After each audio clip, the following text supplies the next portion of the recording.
이 친구가 누구냐면 오노 히로시 교수인데 일본 법사학계의 샛별이야. 나랑 무지하게 친해. 근데 이 친구랑 나랑 같이 공부를 열심히 했대. 연구실에 같이 있다가 시간만 되면 막 긴장해가지고 짐을 챙겨서 너 어디 가? 집에. 왜 빨리 가는데? 집사람이 배고프면 화를 내 이러면서. 그래가지고 참 착하게 생겼죠. 그래가지고 내가 너보다 처지가 조금 낫다 이러면서 둘이서 막 위로해주고 이렇게 지냈었는데 이 친구가 연구를 탁월하게 잘하죠. 이런 친구들이 연구 진실성이 어떠냐면 한국 교수는 근처에 갈 수가 없어요. 젊은 애인데 얘가 28살에 준교수가 됐어요. 엄청난 애야. 근데 겸손하고 그 논문 하나하나를 옆에서 감동이 돼. 나보다 어리지만 내 형이라고 불렀어. 그래서 내 연구 태도를 무지하게 반성했다. 얘랑 같이 있으면서. 이렇게 훌륭할 수가 있네 얘가. 철저한. 그래서 내가 그랬어요. 야 좀 대충 하지 이러면 표정이 싹 변해. 프로페셔널한 애가 대충이라는 말이 입에서 나와 이런 거지. 신앙도 없는 애들이 이런 찐데 우린 무슨 짓거리예요? 그러니까 내가 여기 유학생 하나 보내놨는데 논문 심사할 때 놀라는 거야. 한국 걸 인용했는데 거기서 이제 표절 얘기가 나온 거야. 그랬더니 이제 그 지도 교수가 내 친구거든. 나한테 연락이 왔어. 진짜 한국엔 이런 일이 빈번해? 이러면 얘가 이런 얘기하는데 사실이야. 그래서 일상이야. 누가 정신을 차려야 된다고? 우리가. 그래서 내가 더 깜짝 놀란 거는 크리스찬들은 도덕적이어져. 표절 개념 자체가 없더라. 깜짝 놀랐다. 내 책도 누가 표절해가지고 아마 비교해봐. 목차 순서가 거의 비슷해. 근데 이게 뭐냐면 위안부 문제를 완전히 속속들이 파헤쳐가지고 일본 정부가 강제성을 인정하고 그 다음에 일본 정부의 책임을 시인하게 만든 아주 훌륭한 교수들이 있어요. 근데 이분들이 한국 교수였으면 너무 고마웠을 텐데 일본 교수들이 했다. 양심적인 일본 교수들이. 그리고 처음 위안부가 이슈화 될 때도 일본이 먼저 했어요. 우리보다. 왜 그러냐면 그때 일본인 기자 한 명이 종군 위안부에 대한 책을 썼어요. 추적해가지고. 그러니까 일본 애들이 저널리즘이 세거든. 그래서 자료 샅샅이 뒤지고 이래가지고 우리가 이 과거를 잊을 것이냐 이래가지고 위안부에 대한 르포, 저널 탐색 뭐 이렇게 해갖고 책을 썼는데 출판되자마자 전국적으로 50만 부가 팔렸어요. 일본 내에서 여론이 막 조성되고 그럴 때 내가 지금 요즘 그 이름을 까먹는 어떤 치매 증상이 있는데 일본 중앙대학의 주호대학의 여 교수님이 여기 또 뛰어들어서 연구를 아주 탁월하게 했고 그다음에 교토대학의 그 또 남자 교수님 아주 생각이 바른 분인데 이분이 치밀하게 사료 조사를 했다. 증거를 잡아내야 정부를 압박할 수 있으니까. 그래가지고 이분들의 피나는 노력에 의해서 자료들이 정리가 됐습니다. 근데 이제 그 대신에 강제성을 증명한 문서가 바로 타네무라 문서입니다. 그래서 중요한 거는 일본 학자들이 이걸 다 정리해놨어. 그래서 책으로 묶어서 출판했어. 보기 쉽게. 누구나 볼 수 있게. 근데 우리는 안 보지. 그래서 내가 깜짝 놀란 게 대학에서 교양 시간에 위안부 강의하는 여교수님 계셨는데 나하고 일본 같이 갔었거든?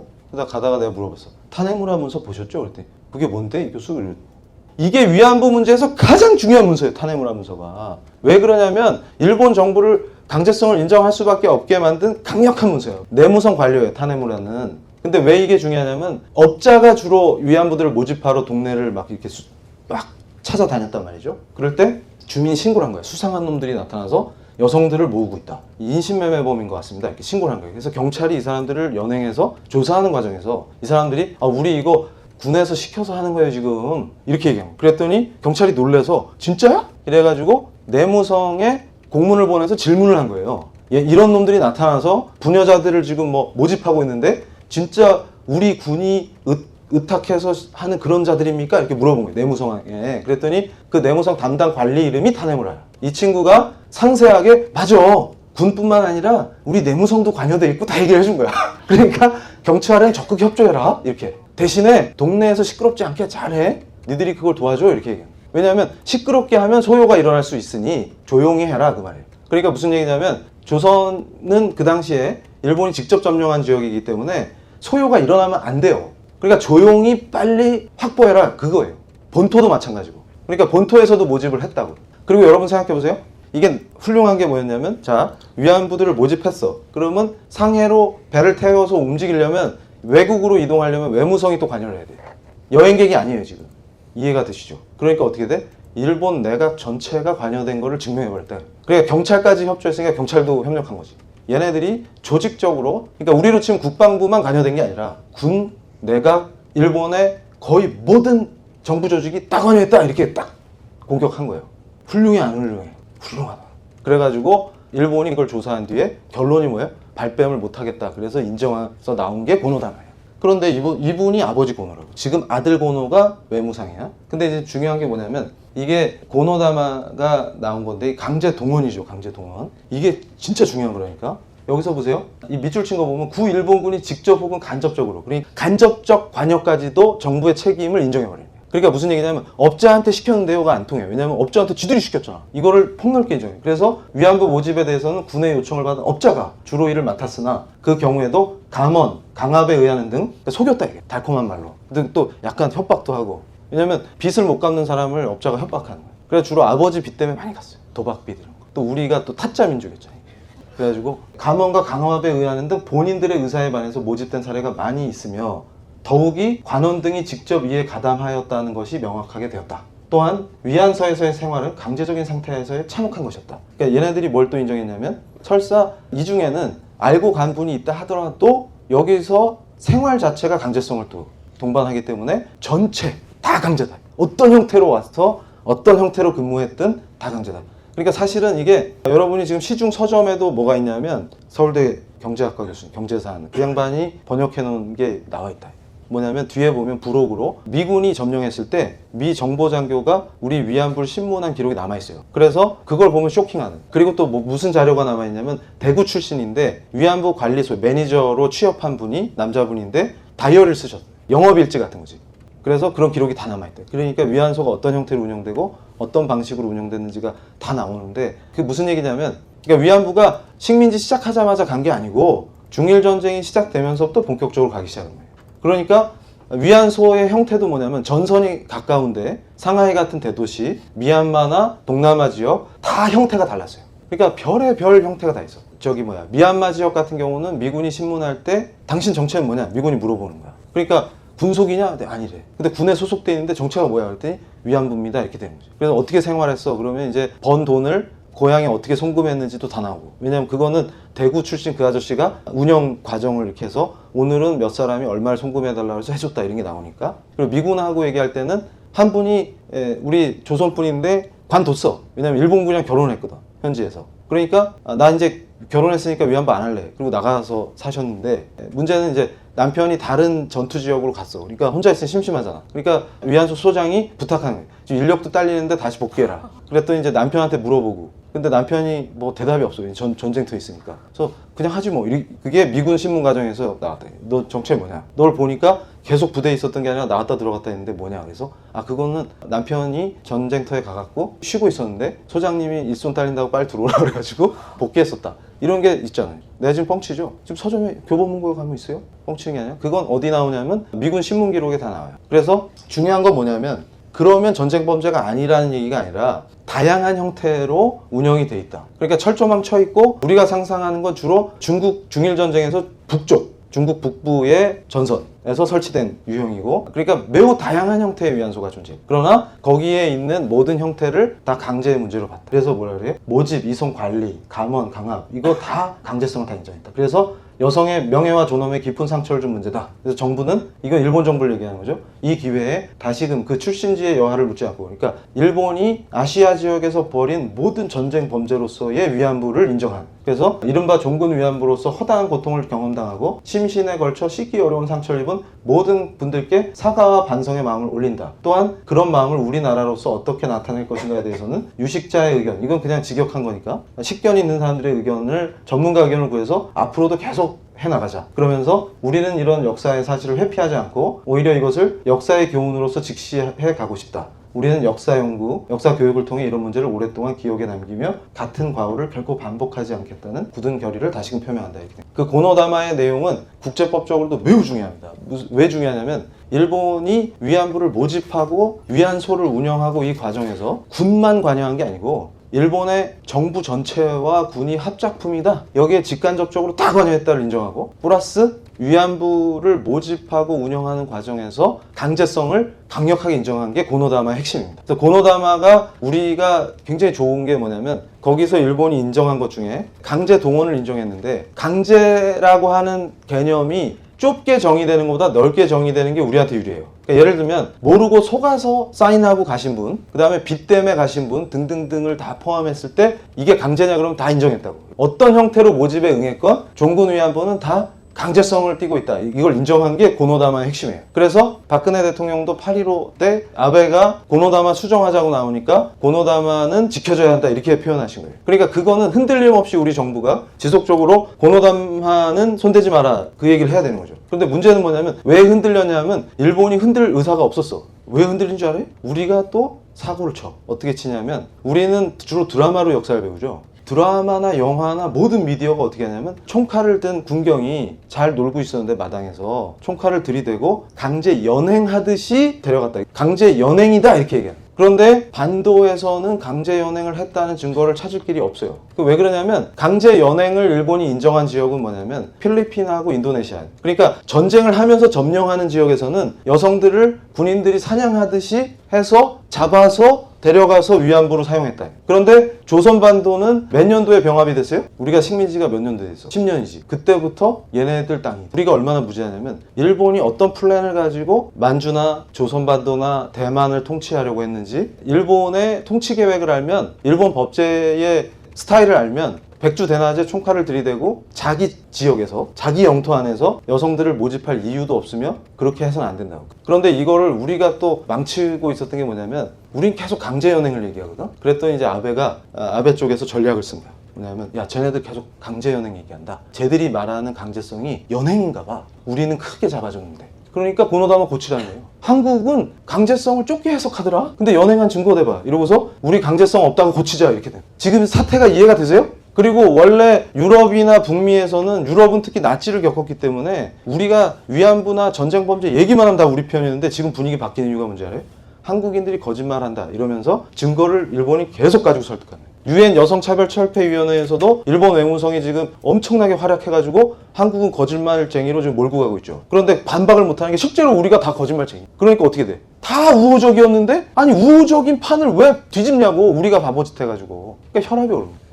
그래서 이걸 보세요. 이것도 이제 내가 한겨레를 그대로 붙인 건데 한겨레 기사 제목이 뭐예요 지금? 이게 2016년 2월 17일 기사죠. 보세요. 증거 없다. 일본 유엔서 위안부 강제동원 또 부정해. 고노다마는 뭔데? 뭘 부정해? 강제 동원을 부정했다. 분명히 강제 동원을. 근데 본문에는 뭐가 나와요? 군과 관원에 의한 강제 동원을 증명하는 자료가 없다는 것은 새로운 입장이 아니다. 이러면서 아베 정권은 2007년 이러면서 뭐가 나와? 군과 관원에 의한 이른바 강제 연행을 확인할 수 없었다는 내용을 포함시켰다. 용어가 다르죠. 자기들도 여기 가로치고 불러요. forceful taking away 이렇게 표현하죠. 강제 동원과 강제 연행은 다른 개념이에요. 근데 두 개를 병용하면서 마치 일본이 강제 동원을 부정한 거죠. 이게 사기다. 그러면 이제 무지한 자들은 이걸 읽고 대폭발하는 거예요. 이렇게 돼가지고 강제 연행 부정, 강제 동원을 부정했대 이러면서. 그러면 강제 동원을 부정했다는 뜻은 고노다마를 폐기했다는 뜻이에요. 근데 일본 정부는 아직 고노다마를 수정하거나 폐기한 적이 없습니다. 이제 이해가 되시죠? 그럼 수요 집회 때 뭘 인정하라고 집회하는 거야? 그래서 내가 궁금해서 물어봤어. 그 수요 집회에 참여하는 우리 학교 학생한테 그럼 니네는 수요 집회할 때 뭘 요구하냐 일본한테? 그랬더니 사과요. 했잖아. 언제요? 강제성을 인정해야죠. 인정했잖아. 언제요? 고노다마는 뭔데? 고노다마요? 읽어봤어? 아니요? 이렇게 돼. 막 흥분해가지고 막. 그럼 인정한 걸 뭘 또 인정해? 인정했잖아. 안 했대는데요? 누가? 나 한겨레. 그거 강제 연행이잖아 그건. 달라요? 야 너 법학과 애가 아다르고 어다르잖아 법이. 그럼 뭐 추운데 여태 뭐 한 거지? 이렇게 되는 다 한 걸 뭘 또 해달래. 그러니까 일본 애들이, 그러니까 여러분은 그렇잖아요. 지금 우리 언론을 보면 일본이 미친 걸로 보여요. 근데 일본이 볼 때는 여긴 정상인 사람이 없어. 제가 해외 가면 이름이 펄인데 펄밖에 없대. 정상인. 다 미쳐 이름이. 근데 내가 한국 교수들의 특징을 아는 게 공항에 내리면 다른 사람이 돼. 거기선 정상적으로 살다가 다시 돌아오면 딴소리를 해. 왜냐면 살아야 돼 여기서. 내가 그 짓 하면은 잘 나갔을 거야.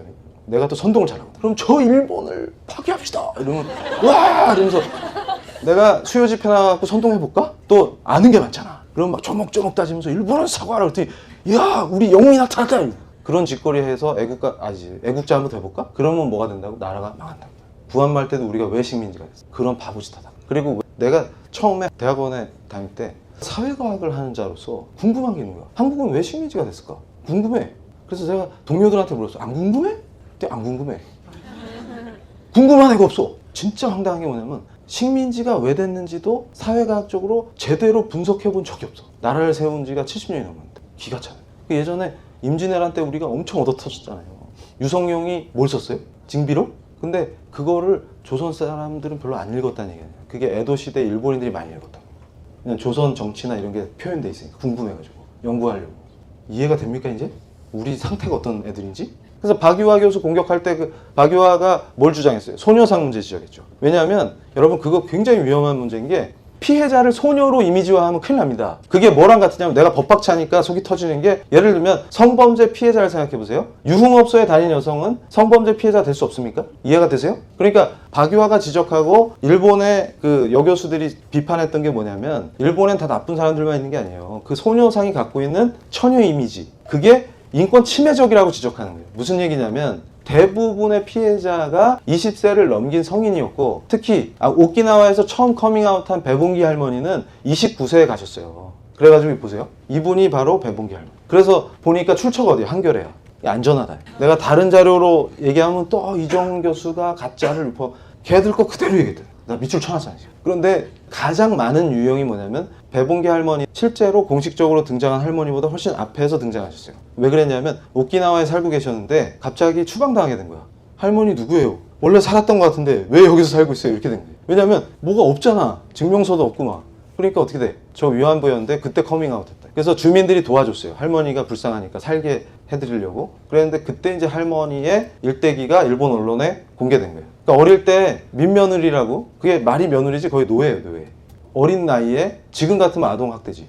그럼 맨날 매 맞고 막 죽도록 일하고 막 이러는 거예요. 그래서 하도 폭력에 시달리다가 탈출을 했어 할머니가. 그래가지고 결혼을 했는데 또 폭력에 시달리고 그래서 이혼하셨다. 근데 여러분이 생각해 봐야 되는 게 그 시대에 여성이 혼자 생존하기가 얼마나 힘들어요. 그러니까 갖은 어려움을 겪으시다가 뭘 한 거예요? 야 어디 외국에 가면은 날씨도 따뜻한 데다가 기술도 가르쳐주고 밥을 안 굶는 데다 이러니까 사인하고 따라가셨다. 그래서 피해자가 되셨다.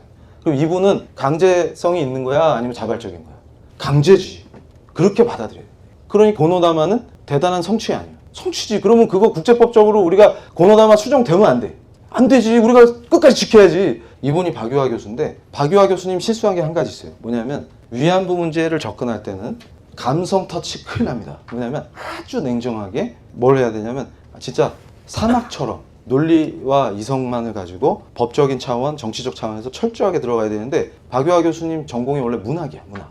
일본 문학. 그러니까 일본 문학이다 보니까 일본 문서나 이 사료를 많이 보다가 위안부 책을 쓰신 거예요. 그게 제국의 위안부인데 여기서 가장 큰 실수는 뭐냐면 박 교수님의 실수는 감성 터치를 했어요. 그러니까 뭐냐면 자료를 찾다 보면 위안부 할머니들이 그 당시에 썼던 편지나 이런 것들이 있잖아. 일기도 있고 이러다 보면 일본군과의 사랑 이런 게 나올 수가 있거든. 근데 나는 법학자이기 때문에 이런 걸 책에 쓰면 안 된다고 생각해. 뭐냐면 전략적으로 개인적인 사랑 문제를 개입해서는 안 돼요. 그러면 전쟁 범죄가 희석됩니다. 잘못하면. 그러니까 그런 개인이 어떤 연애 감정이 생길 수도 있어. 사람이니까. 근데 그런 걸 배제하고 접근해요. 철저하게. 근데 이분이 문학가다 보니까 감성이 충만해갖고 그러니까 대부분의 할머니들이 고백했던 게 뭐냐면 주로 이제 경남 지역이나 이런 데서 오는 할머니들의 고백이 나도 충격을 받았는데 한 번도 사람 취급을 못 받았다는 거야. 집에 있을 때. 매일 매 맞고 죽도록 일하고. 그러다가 입 하나 돈다 그러고 아무 데나 시집 보내는 거야. 그러니까 이런 삶을 산 거예요. 처절합니다. 보면 진짜 눈 뜨고 볼 수가 없어요. 그런데 그런 삶을 살다가 아무도 자기한테 잘해준 사람이 없었는데 일본군 애들이 선물도 주고 그 다음에 제일 충격적이었던 건 뭐냐면 박유화 교수가 그 얘기를 하면 안 됐어. 일본군이 말 태워준 거를 할머니가 너무 행복해하는 거야. 태어나서 말 처음 타봤다. 그걸 쓰면서 마치 일본군이 잘 대접해준 것처럼 그러면 그게 어떻게 돼? 상황이 역전될 수가 있대. 이런 게 나가면. 그러니까 무슨 일이 있었냐면 배봉기 할머니도 처음 한겨레 기자가 들어갔을 때 기자가 질문할 거 아니에요? 할머니 여기서 위안부 생활하실 때 어떠셨어요? 그랬더니 할머니 첫 마디가 황군이 져서 분하다 이렇게 얘기했다. 황군이 미군한테 져서 분하다 이렇게 얘기하셨다고. 그러면 그걸 잘못 표현해갖고 할머니들은 일본에 충성했다 이렇게 표현하면 이게 완전히 사실을 왜곡하게 된 거예요. 무슨 얘기냐면 2차 가공을 하라는 말이 아니라 직시해야 되는 게 역사를 인식할 때 그 할머니 개인 책임이 아니라는 거죠. 그리고 전쟁 범죄의 희생자는 개인 책임으로 접근하면 안 돼요. 이 할머니의 의식은 뭐냐면 자기가 겪었던 불행이나 고통을 팔자로 환원시키는 거예요. 내 팔자가 더러워서 이렇게 된 거예요. 이렇게 인식하고 있다고. 근데 황군이 이겼으면 자기가 여기서 고생해서 모았던 전표나 이런 거 현금으로 바꿔서 좋았을 텐데 져서 분하다 이런 의미거든요. 그러면 이거를 할머니는 일본군에 충성한 분이다 이렇게 기술하면 그게 역사 왜곡이다 그 말이에요. 그러면 학자적 양심을 가지고 뭐라고 해야 되냐면 그럴 때는 그 비참함을 설명해 줘야 돼요. 그러니까 그 당시 조선의 상황, 조선의 여성이 여성이라는 것만으로도 엄청나게 박탈당하고 권리를 뺏기고 학대당할 수 있었는데 식민지라는 이중고를 겪은 상황에서 상황인식과 역사인식을 풀어줘야 된다. 근데 이제 이분이 문학가다 보니까 그걸 여과 없이 표현하다 보니까 오해가 생겼어요. 근데 다른 부분들, 내가 박유화를 탁월하게 본 부분은 뭐였냐면, 관점이 뭐냐면 소녀상은 안 된다는 거예요. 왜냐하면 소녀로 이미지를 만들면 많은 여성들의 희생이 희석된다. 그러니까 오히려 인권 침해적이다 그 말이에요. 그리고 박유화의 지적이 탁월했던 게, 그게 일본 여성 교수들이 많이 지적했던 것 중에 하나인데, 한국의 인권 수준을 매우 비판하면서 왜 한국에서는 위안부 문제가 사회적 의제가 되지 못했는가, 7, 80년대에 그걸 지적해요. 왜 그러냐면 부끄럽게 여겼다는 거죠. 그러니까 한국에서는 위안부 얘기를 사회적 의제로 꺼내려면, 이슈화 시키려면 뭐부터 해야 되냐면 여학생이었고, 근데 여학생이 왜 잡혀갑니까? 부잣집 딸은 절대 안 가지. 그러니까 가난하고 힘없고 그런 딸들이 희생자인데, 그 위안부 소녀상을 보세요. 여학교 학생 딱 헤어스타일, 교복. 그런 일은 없다. 그리고 당장 정대협이 정신대 문제 협의회죠. 근데 정신대와 위안부는 아예 개념이 다른 겁니다. 정신대가 진짜로 근로정신대야. 일하는 데요. 위안부가 아니야. 근데 위안부 문제를 다루는데 제목이 정신대야. 그러니까 여기서부터 뭔가 이상하게 어긋났다. 그래서 내가 강조하는 게 뭐냐면, 박유화 교수 말대로 그 왜 소녀 이미지가 되냐면, 그게 순수한 처녀인데 총칼에 의해서 연행되듯이 간 걸로만 위안부 문제가 이슈화되는 한국 사회를 꼬집었다 그 말이에요. 그렇게 되면 안 된다 그 말이에요. 그래서 내가 아까도 예를 든 것처럼 성범죄를 얘기할 때는 유흥업소 종사자는 피해자가 아니라는 식의 저급한 의식으로 접근해서는 안 된다는 거죠.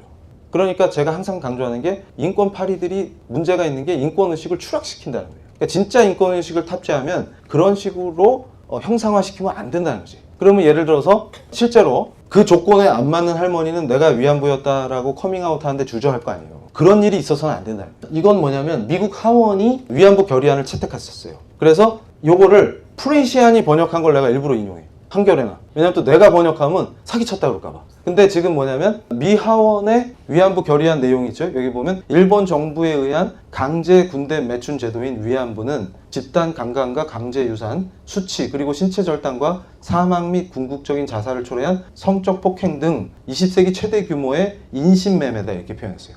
근데 박유화 교수가 민사, 형사, 난 형사는 처음에 허위사실에 의한 명예훼손으로 기소됐었는데 1심에서 무죄가 나왔길래 안심했는데 항소심에서 결국 유죄를 받았더만. 그래서 그때 검찰이 기소하고 법원이 인정한, 우리나라 고등법원이 인정한 사유가 뭐냐면 군대 매춘 제도라고 표현한 것 때문에 형사처벌도 받고 민사에서 9천만 원 배상 판결을 받은 거예요. 근데 내가 제일 충격받은 건 뭐냐면 military prostitution이라는 표현을 미국 하원이 결의안에 쓴 표현이거든요. 그거를 번역하면 뭐가 돼? 군대 매춘아니야. 근데 미국이 하원에서 이 결의안을 했을 때는 다 만세 불렀어. 정대협 대표들이 워싱턴 DC에 가서 만세 부르고 한겨레 기사 찾아봐. 거기 다 나와. 사진도 나오고. 근데 박유화는 왜 처벌을 받아야 되죠? 그 다음에 휴먼 트래피킹, 인신매매다. 이 말 했다고 또 난리가 났어. 어떻게 이게 인신매매냐. 강제 연행이지 이렇게. 그래서 제가 궁금한 게, 그럼 강제 연행한 증거를 찾아내든지 니들이. 연구도 안 하다가 일본 교수들이 해놓으니까. 더 중요한 건 뭐냐면 이거 보세요.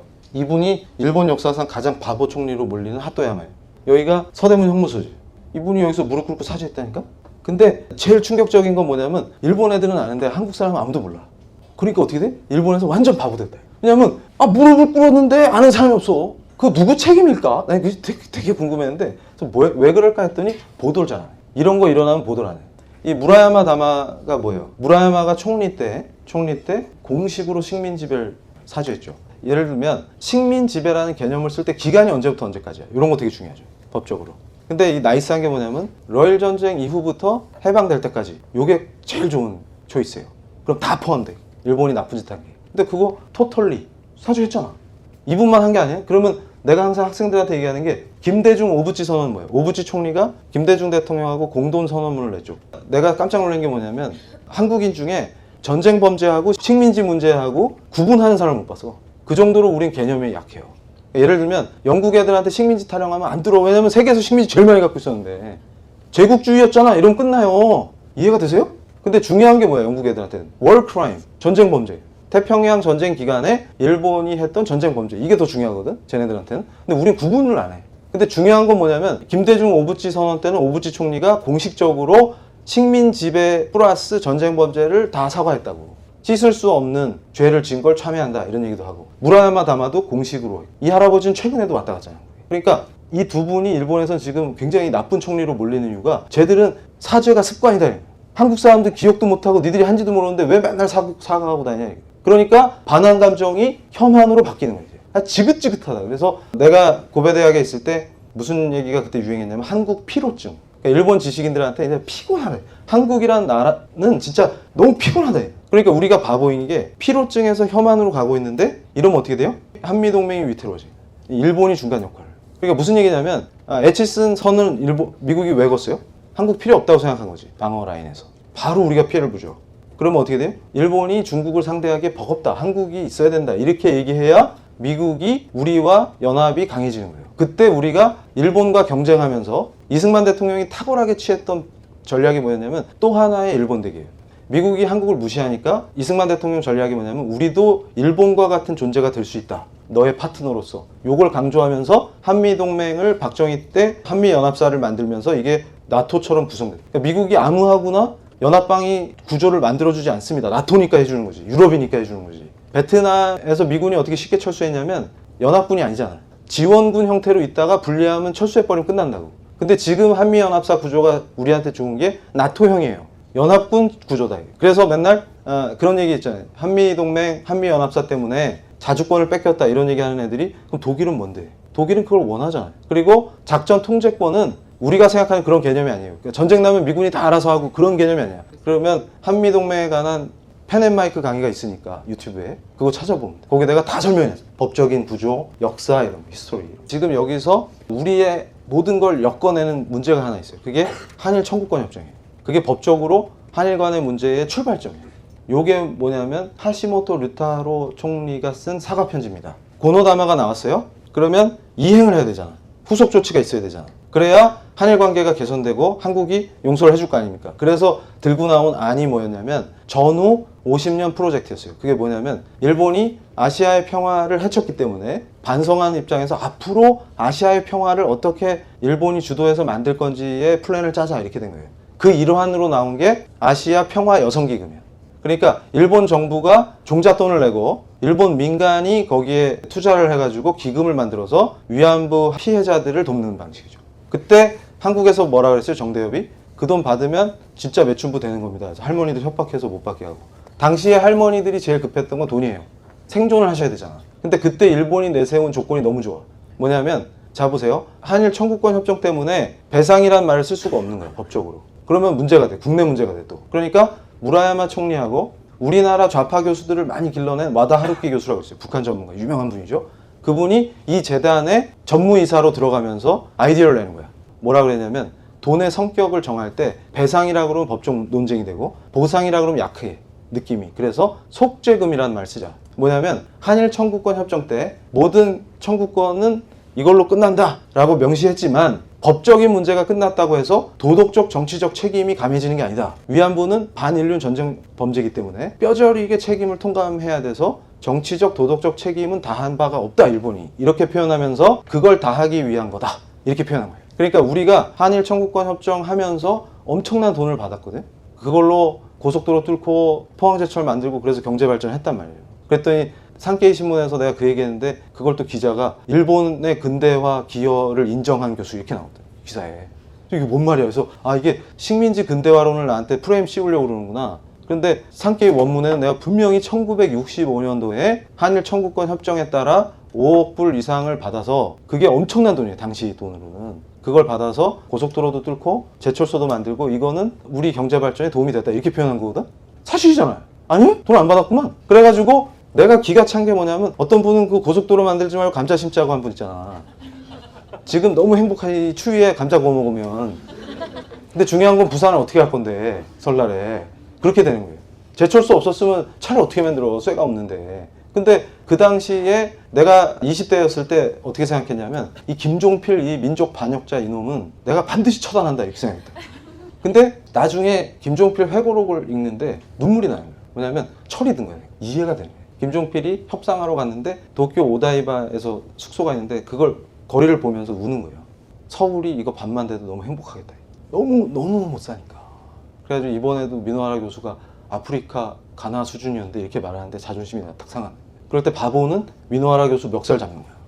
근데 똑똑한 애는 그랬던 우리가 여기까지 왔는데 더 선진적인 나라를 만들어야 된다.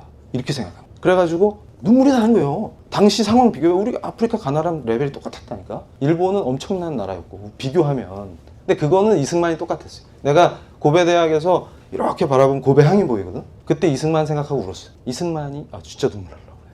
하도 내가 핍박을 받아가지고 부산에서 배를 타고 고베 간 거야. 미국 가시기 전에. 그래서 고베에 있는 크리스찬들이 간증을 듣고 돈을 내는 거지. 가서 제발 공부 좀 해갖고 와. 그래서 좋은 나라 좀 만들어봐. 이런 거죠. 그 교민들이 어떤 마음으로 돈을 냈겠냐 이거야. 일본 땅에서 살면서. 이해가 되세요? 그러니까 그걸 보면 눈물이 난다. 그런데 그걸 친일파로 몰아? 이런 거지 같은 놈들이 어디 있어. 세상에. 화가 안 날 수가 없네. 고배항을 봐라. 수많은 배가 드나들고 물류가 유통이 되고 활기차게 여기저기 공장이 세워지고 표고가 공업지역이죠. 너무 부러운 거야. 이승만 박사님. 그땐 박사가 아니었지. 그 아픔을 가지고 우리가 살았다 그 말이에요. 그럼 지금 가면 어떤 느낌이 들어? 부산이 엄청 발전했잖아. 내가 거기 살잖아. 그럼 질적으로 더 좋은 나라를 만들어야지. 파보직거리 또 해서 나라가 망하게 생겼다. 그러니까 속이 터지는 거야. 그래서 일본이 한국을 버리면 큰일 나기 때문에 산케이에 가서 설득해갖고 우리 같이 따라간 친구 알죠? 산케이가 뭐 약속했어? 그렇지. 이제 문재인 정부는 비판할지라도 한국인과 한국에 대한 일본인들이 혐한을 가질 수 있는 기사는 논조를 아예 바꾸겠다. 이렇게 약속했다. 왜냐하면 우리랑 같이 간 우리 를 비롯해서 이 친구들이 너무 좋은 얘기들을 많이 했어. 그러니까 핵심 간부가 다 나왔거든. 산케이에. 우리 쪽 발언을 듣고서 그 사람들 감동해버려. 그래서 한국에도 이런 사람들이 있다니 이러면서 놀래가지고 나한테 약속했다. 논조를 바꾸겠다. 그러니까 내가 페이스북에 논조를 바꾸겠다 할 때 반응이 없어. 왜냐하면 한국에서는 약속이 의미가 없거든. 특히 말로 하는 약속은 아예 의미가 없거든. 근데 일본의 주요 신문사의 편집국장인데 7세거든요. 그분이 구두로 약속한다 이렇게 몇 번 얘기한 거는 엄청난 의미입니다. 걔들은 그렇게 약속하면 반드시 하거든. 이번에 우리 L정책연구원 방문단의 성과가 뭐냐면 정부가 압박 넣어도 산케이가 어떻게 논조를 바꿔요. 돈으로 로비라면 몇 억 주면 바꿀 것 같아요. 그걸 했다고. 이런 게 뭐냐면 민간 외교야. 그래서 내가 이런 걸 어디서 배웠겠어? 이승만 박사님이 했던 플레이가 이런 거야. 그래서 여론을 바꿔놔야 돼. 한국에 대한 여론을. 그래야 우리가 사는 거야. 약속이기 때문에 강대국의 여론이 안 바뀌면 우리가 위험해지거든. 그런데 이 멍충이들이 내가 산케이에서 이용당했다는 둥, 친일파라는 둥 이러고 공격을 해요. 그러니까 우리가 또 맞이하게 될 건 죽음밖에 없다. 그 멍청함에서 벗어나지 못해요. 그래서 그 아시아 여성기금도 여러분 잘 생각해 보세요. 거기서 건 조건이 너무 좋은 거야. 뭐냐면 일단 기본적으로 현금으로 당시에 200만 원이니까 한국 돈으로 2,300만 원이 넘었는데 그 당시 돈으로는 꽤 큰 돈이에요. 현금으로 바로 주고 그다음에 할머니들 돌아가실 때까지 의료 지원, 숙소, 그 다음에 남은 돈으로는 아시아 여성 인권 발전을 위해서 학술, 그 다음에 일본 전국의 중고교회 역사교육 하는데 쓰겠다 이렇게 했거든. 나쁜 게 한 개도 없죠. 그래서 우리가 어떻게 했어요? 절대 받으면 안 돼. 일본의 사기와 꼼수에 넘어가는 거야. 그래가지고 그 대표들이 서울에 들어오지도 못하겠죠. 난리치고. 그래서 결국 그게 2년 전인가? 업무를 종결했어요. 그때가 40몇 분이 혜택을 받으셨죠. 그리고 첫 해에 7분이 받았는데 그 7분이 한국 정부가 주는 지원금을 안 받겠다는 각서를 쓰게 했어요. 그래서 제가 그게 인권 침해다 그렇게 표현한 겁니다. 그러니까 도대체 누가 인권을 침해하고 있느냐 이걸 보는 거예요. 그런데 이때도 뭘 했냐면 일본 정부가 돈을 다 내야지 왜 설립 자금만 일본 정부가 내고 민간인들이 돈을 내게 하냐 이게 사기의 증거다 이렇게 선동을 하고 다녔어요. 정대협과 시민단체들이. 근데 일본의 의도는 뭐였냐면 일본 국민들이 스스로 돈을 내고 기업들이 돈을 내야 역사 인식을 한다 그 말이에요. 돈을 왜 내는지를 이해해야 돈을 낼 거 아니에요. 그게 매우 좋은 아이디어라고 생각했던 거예요. 그러니까 와다 하루키 교수가 사기꾼이 아니거든. 자, 그래가지고 이런 국제법 조약무시 무지와 목매가 애국이 됐어요 지금. 그러니까 우리가 국제법을 무시하고 무지목매하게 미친 짓을 하면 애국자가 되는 거죠. 그래서 지금 우리 대학에 초빙 교수로 와 계셨는데 신각수 전 주일대사님이 심각하게 인터뷰 미래한국학. 왜냐면 이러다 진짜 1965년 체제죠 지금 한일 간의 국교 정상화인데 이게 부정되는 상태까지 왔다. 이게 깨지면 어떤 일이 벌어질 거 아니야. 누가 더 타격을 받을 거 아니야. 이렇게 설명해요. 근데 그렇게 되면 한미동맹이 위험해집니다. 심각하게 위험해요. 그러니까 내가 일본 지식인들을 설득하려고 제가 작년에도 공명당 특강을 갔어요. 공명당은 의원 연수를 하거든요. 그러니까 전국 의원을 한 군데 몰아갖고 연수를 해요. 그때 교수들을 불러갖고 특강을 듣게 하고 Q&A 하고 그러는데 내가 가가지고 뭘 설득했냐면 한국을 버리면 안 된다. 포기하지 마라. 이런 강의했거든. 그러고 와서 페북에 올렸더니 어떤 분이 댓글 달았는데 교수님 공명당은 그 귀신 섬기는 그 창가학회에서 만든 당 아닌가요? 교수님은 그런데 다니시면 어떡해요? 이러고 헐 창가학회가 그거잖아. SGI. 근데 공명당이 중요한 이유가 뭐냐면 자민당이 의석은 더 많은데 공명당이 자민당을 끌고 다녀요. 사실상 일본을 지배한다고. 그러니까 내 생각은 뭐냐면 그 창가학회 사람들이 선교가 되면은 나이스야. 그런데 안 만나는데 선교를 어떻게 합니까? 아니 쟤들은 우상숭배자야. 그리고 기피하면 어떻게 선교를 하냐고. 우리 수준이 그거라니까. 지금 우리 기독교 수준이. 아니 안 만나는데 어떻게 전도를 해. 그리고 일본 사람들이 쉽게 될 것 같아요? 내가 미노하라 교수하고 10년 우정이라고 그랬죠. 10년 정도 돼서 믿으니까 이런 교류가 되는 거예요. 쟤네들은 아무하고나 친구 안 해. 다 친절한데 진짜 믿고 친구 되려면 진짜 오래 걸린다고. 내가 신뢰하지 못하는 자가 전하는 복음을 어떻게 받아들이냐고. 마음을 어떻게 하냐고. 그러니까 엄청 장기전이라고 얘는. 그래서 내가 속이 터져가지고 이 정도 수준인가 우리가. 그런데 얘네가 포기하면 큰일 난다. 이게 신각수 대사님이 진짜 진지하게 경고한 거예요. 큰일 난다. 왜냐면 완전 적대 관계가 돼버렸대. 적대. 지금 여러분 그거 알아요? 레이다? 레이다 문제가 뭐가 문제예요? 정조준한 거예요. 그게 일본 교수가 나한테 뭐라고 표현했냐면 그거는 사람한테 장전한 권총을 들이대는 얼굴에. 그거랑 똑같은 걸 니들이 한 거다. 이렇게. 왜냐면 군함에서 레이더를 딱 쐈다는 얘기는 쏘겠다는 얘기예요. 그건 적한테만 하는 겁니다. 그러니까 옛날에 냉전 시대에 구소련이 인접 국가들 비행기나 우리 칼기 격추시켰죠. 그럴 때 하는 짓을 우리가 일본한테 했다고 말이에요. 그러면 어떻게 돼? 빨리 문제가 있으면은 사과하고 물밑에서 협상해가지고 풀어야죠. 근데 우리가 거꾸로 버티면서 일본을 데려 반격했지. 그러면서 최악으로 가. 근데 그게 계속 보도돼. 그런데 아베는 이럴 때 그걸 또 국내 정치에 활용합니다. 그러니까 문재인이 지금 반일 감정을 통해서 반북을 막는 거야. 그러니까 북한에 대한 악감정을 지금 또 3.1운동 100주년이니까 얼마나 선동하기 좋아요. 우리 민족 이러면서 북한은 우리가 함께 해야 될 우리 민족이고 일본이 적이다 이렇게 만들면 문재인 정부가 원하는 흐름으로 가죠. 친중 친북이 되지. 일본을 떨쳐놔야 된다고. 근데 그게 우리한테 가장 큰 위협이 돼요. 그런데 일본도 이걸 국내 정치용으로 활용할 수 있다. 왜냐하면 외부에 적이 있어야 내부가 단결을 해. 그럼 어떻게 돼? 그렇게 돼서 일본도 우리를 적대시하고 우리도 일본을 적대시해서 한일관계 파탄나면 누구는 엄청난 데미지를 입어요? 우리는. 일본에 비해서. 근데 그 판이 지금 짜지고 있다. 그러니까 우리가 중국에 종속되는 길이죠. 그러니까 무슨 얘기냐면 아시아에서 중국 패권을 미일이 견제할 때 그 편에 서지 않으면 중국에 빨려 들어가는 게 인지상정입니다. 그러니까 우리가 급속도로 중국에 종속되고 위성국가화될 위험에 노출되어 있는 거예요. 근데 우리한테는 어떤 위험이 상수로 있어? 핵으로 무장한 북한이 위에 버티고 있다. 이 상태에서 중국 컨트롤을 당하고 미일 세력이 우리한테서 발을 빼면 우리가 어떤 지경에 놓일 건지는 그냥 납득이 되죠. 이럴 때 러시아 지역에 여행 가가지고 독립운동했던 지역 돌고서 역시 우리 민족은 함께 해야 돼 있다고 소리하면 그게 뭐라고요? 막아. 지금은 뭘 해야 되냐면 한일 관계를 복구해야 돼. 큰일 났다 지금. 그래가지고 이 사람들 봐봐 지금. 문재인 정부 위안부 합의 파기 대신 진정한 사과 촉구. 이것도 재밌는 게 뭐냐면 제가 그래서 박근혜 정부가 일본 정부랑 위안부 합의하려고 협상할 때 뭐라고 얘기했냐면 저거 합의가 이루어지잖아요. 그럼 만약에 다음 대통령이 파기한다거나 또 반일 이렇게 일으켜가지고 저게 잘못되면 그 다음 정부가 협상할 땐 더 나쁜 조건으로 합의됩니다. 그러니까 박근혜 정부 때 합의 이상으로 잘 될 수가 없어. 그 원인이 어디냐면 우리 발목을 잡고 있는 거의 본질을 얘기해 줄게 내가. 왜냐면 한일 청구권 협정 이전에 뭐가 있었냐면 국제법적으로 전쟁이 끝나면 항상 뭘 맺어요? 평화조약을 해. 화친이라고 그러죠. 평화조약을 하는데 그걸 샌프란시스코에서 했어요. 1951년에. 근데 우리의 슬픔은 어디서부터 시작되냐면 거기서 샌프란시스코에서 시작돼요. 거기서 우리가 승전국에 못 꼈어. 그러니까 2차 대전의 전쟁 당사자가 안 되는 거예요. 당사국에 못 꼈어요. 근데 이것도 처음에 내가 한국에서 배울 때는 미국 놈들 나쁜 놈들이 양키들 때문에 이렇게 됐어 이렇게 배웠거든. 그래서 이런 이 미 제국주의를 타도해야 되는데 이놈들 때문에 이렇게 된 거야 막 이렇게 배웠거든. 내가 이제 정신 차리고 대학원생 때 자료를 막 파봤어. 근데 최근에 내가 일본에서 연구할 때 뭐가 나왔냐면 이제 제일교포 출신 전문가 중에 장박진 박사라는 사람이 박사 논문을 썼는데 거기에 아주 연구를 잘했더라고. 그래서 보니까 일본이 어떻게 미국을 설득했는지를 다른 앞에 선행 연구에선 증명을 못했는데 이 친구가 그걸 찾은 거야. 그래서 내가 그걸 딱 보고서 고베대학 도서관에서 실제인가 확인하려고 그 자료를 봤거든. 그때 기절할 뻔했다. 일본 애들이 얼마나 치밀하냐면 지금 제가 오늘 하는 얘기를 우리 젊은이들은 똑똑히 들어야 돼.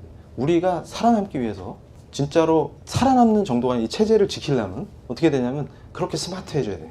내가 깜짝 놀란 게 뭐냐면 한국을 조약 당사국으로 끼워주면 어떤 일이 벌어져요? 일본이 부담을 느끼죠. 근데 당시 냉전이기 때문에 미국의 계획은 일본이 빨리 회복돼가지고 미국의 든든한 파트너로 아시아에서 역할을 해주길 바래요. 소련을 견제해주고 중국과 맞서줄 세력이 필요해. 근데 일본 외에는 답이 안 나와, 아시아에서. 그러니까 어떻게 돼? 일본이 빨리 회복을 돼. 근데 한국이 거기서 귀찮게 하면 안 돼. 그런 판단이었는데 그 전에 선행 연구들은 거기까지만 연구한 거야. 그러니까 냉전이었고 미국이 동맹 파트너가 필요한데 일본 외에는 답이 안 나온다, 아시아에서. 그 얘기였다고. 근데 장 박사가 입증한 게 뭐냐면 그게 없다는 게 아니라 그런 조건 하에서 일본 내각이 더 치밀한 노력을 한 거를 얘기한 거예요. 그래서 실제로 미국 내각이 작성해서 미국에 보낸 보고서가 있다. 그래서 그걸 찾아봤다고. 근데 그게 얇은 보고서가 아니라 전집 수준으로 만들었어요. 그래서 내가 깜짝 놀랐어요. 그걸 봤는데 얼마나 잘 정리가 돼 있냐면 정치, 경제, 사회, 문화 전 분야에서 다 수치화해 놨는데 2010년에 자기들이 접수할 때랑 철수할 때 상황을 딱 비교해놨어. 그러니까 어떻게 되냐면 자기들이 점령할 때 이 반도에 근대적 의과대학이 몇 개 있냐, 첨단 외과 수술을 할 수 있는 병원이 몇 군데냐, 그 다음에 철도 상황이 어떠냐, 항만 상황이 어떠냐, 그 다음에 법원 상황은 어떠냐, 사법제도는 어떠냐, 이걸 다 정리해. 그래서 전쟁 배상이라는 말을 한다는 것 자체가 넌센스다. 미국이 그렇게 판단한 거예요. 이해가 되세요? 그러니까 뭘 배상해, 이렇게 생각.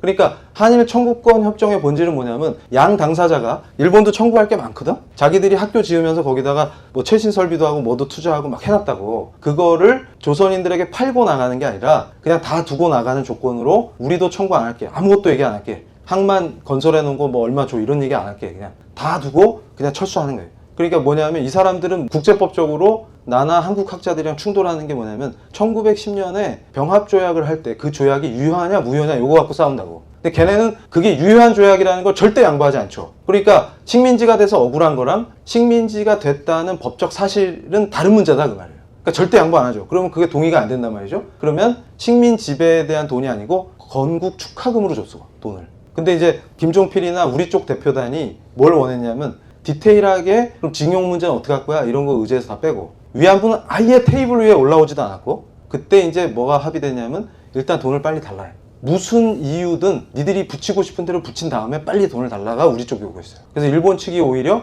니네 이런 식으로 한 방에 합의해도 괜찮아? 라고 물었다. 근데 국가기록원에 가면 다 볼 수 있어요. 그 협상 과정 그 내용이, 메모 같은 것도. 근데 문제는 뭐냐면 우리 쪽이 요구하지 않았어요. 그냥 빨리 돈을 달라. 근데 그것도 내가 청년이었을 때는 엄청 분노했는데 철이 들고서 이해가 됐다. 아무것도 없다. 그래서 내가 그래요. 그 문제도 학생들이 막 붕괴하면은, 야, 그러면 염소 10마리 데리고 산업화를 하자. 저기 그 부산에 요즘 내가 살고 있는 센텀에 가면은 수영강이 있는데 거기서 우리가 염소 치고 살았다.